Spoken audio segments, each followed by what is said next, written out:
On the morning of June 30th, 1908, the quiet Siberian wilderness was suddenly interrupted. A bright object streaked across the sky. Witnesses described a glowing blue fireball. Some said it was nearly as bright as the sun. Moments later, the sky exploded. The explosion happened in central Siberia, near the Podkamenaya Tunguska River. At the time, this region was part of the Russian Empire.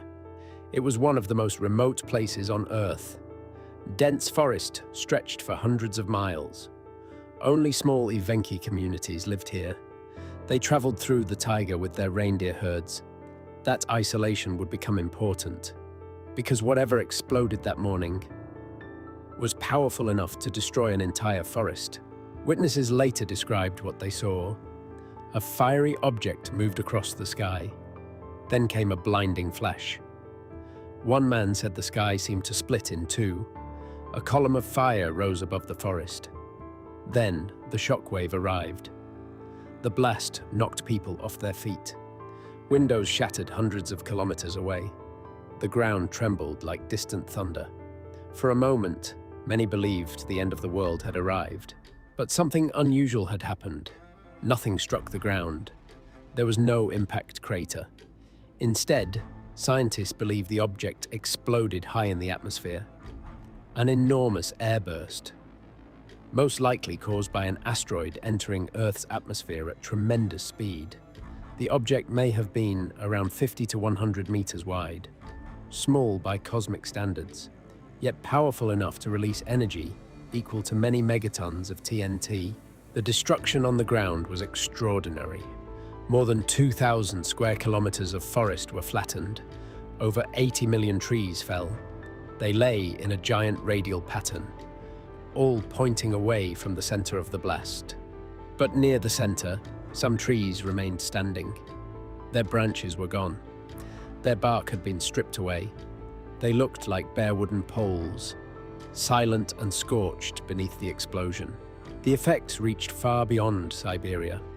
Shockwaves traveled across continents. Seismic stations recorded the disturbance. In Europe, the night sky became unusually bright.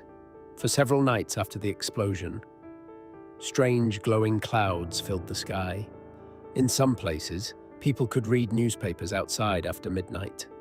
The atmosphere itself had been disturbed. Despite the scale of the event, no investigation happened right away. The region was simply too remote.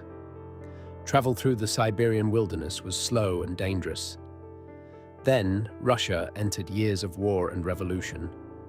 The explosion faded into rumor.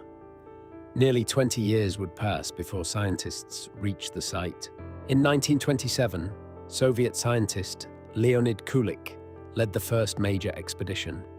He expected to find a meteorite crater. Instead, he found something stranger. The forest had been flattened for miles. Trees pointed outward from a central point. But there was no crater, no large meteorite, no obvious fragments of the object that caused the blast. It had exploded in the air and disappeared. Today, the Tunguska explosion remains the largest impact event in recorded history. Yet many details remain uncertain. The exact size of the object is debated. Its composition is still unclear. Most of it likely vaporized in the atmosphere, leaving almost nothing behind, only a flattened forest and a quiet reminder, because objects like this still cross Earth's path. And if Tunguska had happened above a city instead of empty wilderness, history might remember that morning very differently.